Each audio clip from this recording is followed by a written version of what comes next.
Hi guys, my name is Jade Wilson. I would identify myself as Irish American. I do only hold an Irish citizenship. I am not an American citizen, mostly because America will take my Irish citizenship, and I don't know if I'm okay with that. Um, I like to hold on to as much Irish heritage as I can, and I like being an Irish citizen because it lets me have access to all of Europe. Um, my name has a few middle names. In Ireland, we are predominantly Catholic, so you get names. So Jade Claire was given to me at baptism, and then at confirmation, I got to pick a name, which is a saint. So it goes Jade Claire Elizabeth Rose Wilson. Everybody who is Catholic will go through baptism, communion, and then confirmation. I did my communion and baptism in Ireland, but I did my confirmation here in America. Growing up in Ireland, my mom and dad raised me till I was like 4, and then they split up. So my mom raised me from 4 onward. Here is a picture of my mom and me when we were at the Dublin Zoo. She was a single mom, and she would, work 3 jobs or however many it took to put food on the table and get me what I needed. In Ireland, it's not rare for, aunts and uncles to help raise.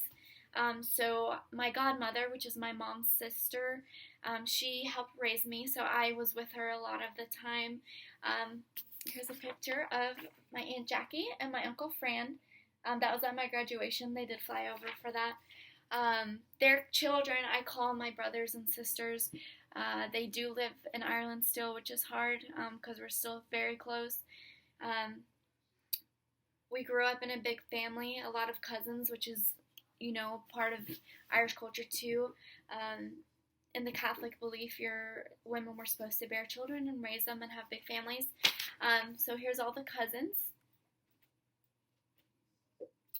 I'm not really close with a lot of them now, so I'm mostly close with Jackie's kids, which I call my brothers and sisters. This is Gavin, Aaron, and Tanya. Gavin, Aaron, and Tanya, and me in the middle right there. They're more like my siblings than anything else. My dad was an alcoholic, which is very stereotypical of Irish culture, being alcoholics, drinking a lot. Alcoholism is big in my family. My dad, pretty much left us for drink. That's a picture of my dad right there. Me and him, kind of growing up here. He passed away when I was 12. I was in America at that time. That was hard, mostly because the doctor said that he had a brain aneurysm, but the location of it was mostly, it could have been caused by purging, which he would do a lot. He would drink, make himself throw up, so he could fit more drink in. So alcoholism is big in Ireland. Most of my cousins are alcoholics. My uncles live off alcohol, and they don't really know when to stop. I don't know if that's a problem with alcohol or if it's just tradition or how it's been brought down through generations. A lot of my uncles know how to handle it a little bit better than my dad. So we moved over here when my mom found my stepdad and they got married. Moving over here was a big transition. I still had my Irish accent. They put me in 5th grade. They did not accept me for being Irish. They would make fun of me. I would say words differently, and I would come home every day trying to sound American, and I'd practice and practice to get rid of my Irish accent. I do regret that very much now because that was something really unique and really that could have held me to my Irish culture a lot more than, the traditions and stuff like that. So I'm upset that I let that get to me, and I practiced so hard to get rid of it. I would redo all that over again if I could.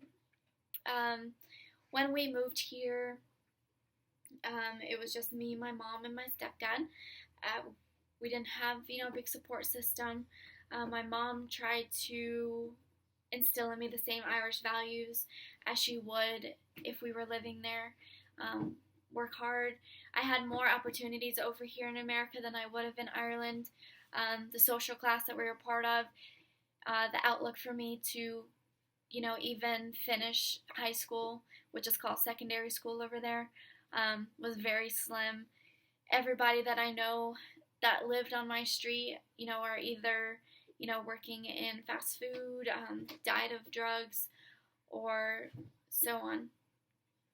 When we moved here, she put me in Irish dancing. I was an Irish dancer in Ireland, and I loved it, so she wanted me to be an Irish dancer. A lot of people confuse Irish dancing with river dancing. It's not the same at all. Here's some pictures of Irish dancers. They have to wear a certain uniform. They have to wear their hair curly, and on their dresses there's Celtic knots and Celtic symbols, which is very, very much Irish. When I did it over here, they were not very accepting of the fact that I was Irish, which is weird. I was bullied, so I just dropped out. Another sport that I left behind moving here is called camogie. Camogie is kind of like lacrosse. That's the closest thing I could think of to compare it to, for you guys to understand what it is. You get a hurling stick. You can see right here. The hurling stick and the ball. You just have to get it into each other's goal. In Ireland, for boys in Ireland, it's called hurling. Girls, it's camogie. Hurling's very big. There's championships. Everybody goes kind of like you guys do to football. Go watch hurling matches and all Ireland finales and stuff like that, which I miss. What else? Claddagh. This is kind of a tradition that I still keep up with today. A claddagh. That's a Gaelic word. Gaelic is the Irish language. It's kind of a symbol of friendship and love. My mom gave me a claddagh when I was young, and what it stands for is, with these hands, I give you my heart and crown it with my love. This can be given in a form of a ring, a necklace, a bracelet. My boyfriend recently gave it to me, an Alex and Annie bracelet, so that's fine. It can come in all different forms. You can get sculptures and put it in the house. My family right now would consist of, my immediate family is me and my mom, my stepdad. Me and my boyfriend just bought a house, so we've been together 8 years. So he's my family now. And the dog right here is my family too, Rocco. This is Will. We met freshman year of high school, and he's from Louisiana. His whole family's from Louisiana and Texas. So it's been real fun trying to mash our cultures together, doing American things, doing some Irish things, creating traditions that we'll pass down to our children and have in our family forever. Here's a better picture of Rocco. He is right here, but you probably hear the squeaky toy in the background. Me and Will, we still do some Irish traditions. So in Ireland, on Christmas, you get crackers at dinner, and that's what they look like.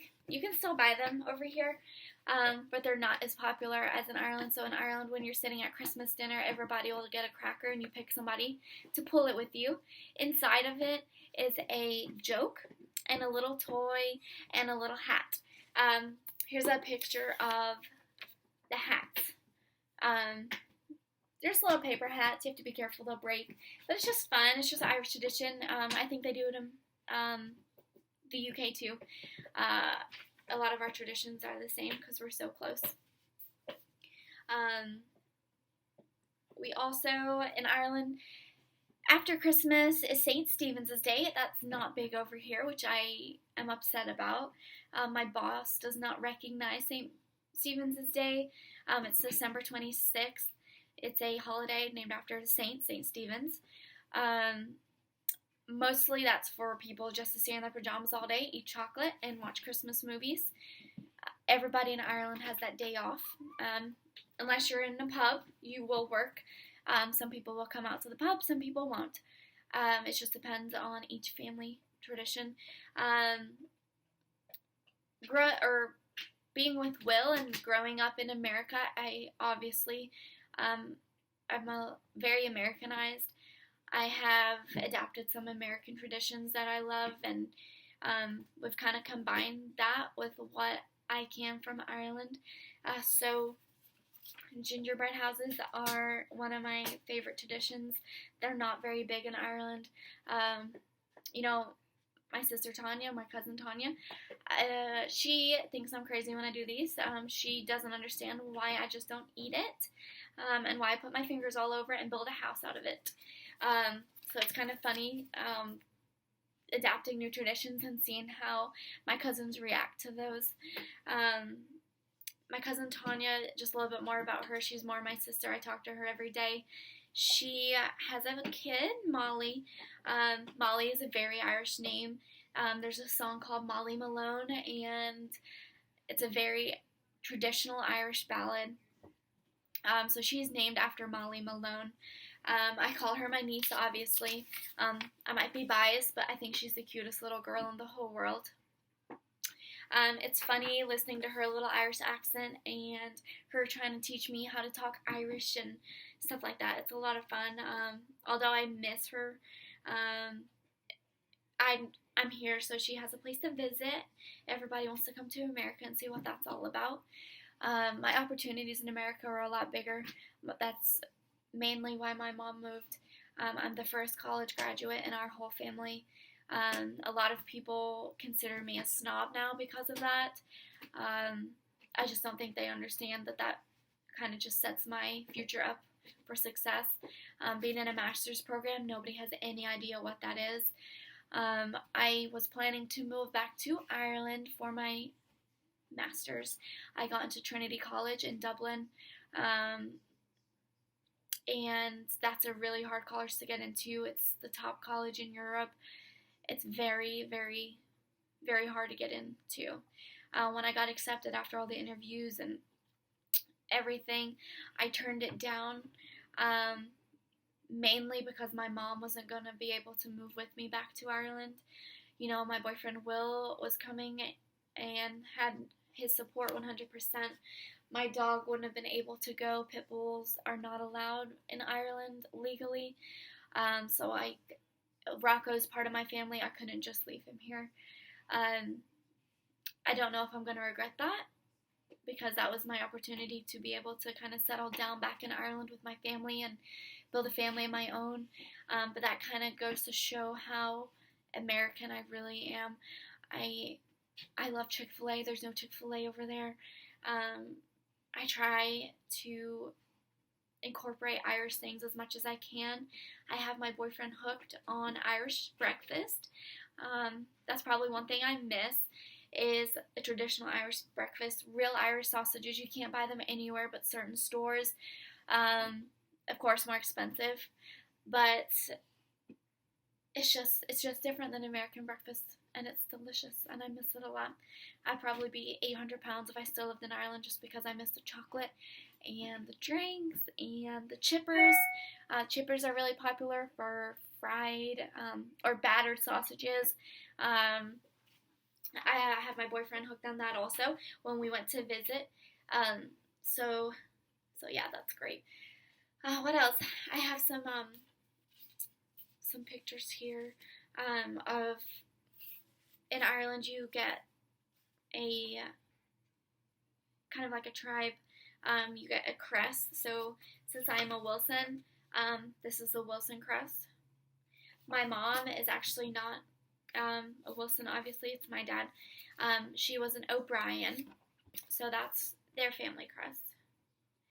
A lot of people will, get blankets made of their certain knot.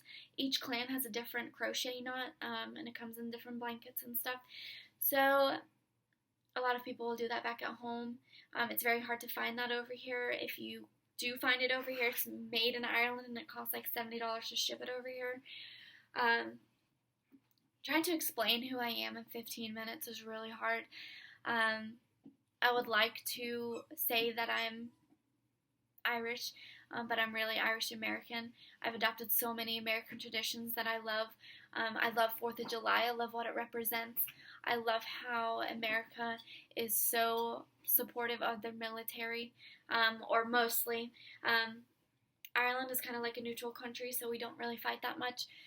It's not necessary to be in the military. Guys do not have to register. So I love America, but I also love my Irish culture. I love identifying myself that I'm Irish. That's why I'm keeping my Irish citizenship. Maybe one day I'll want to be American citizen. Right now I don't. Especially with this election coming up, I don't know what I'm going to want to do. Am I going to want to stay here or go back home?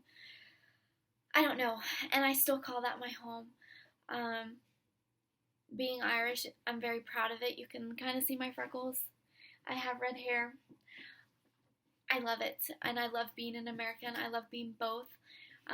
When I raise my children, I will make sure to incorporate both cultures, just so they can feel like they're Irish American.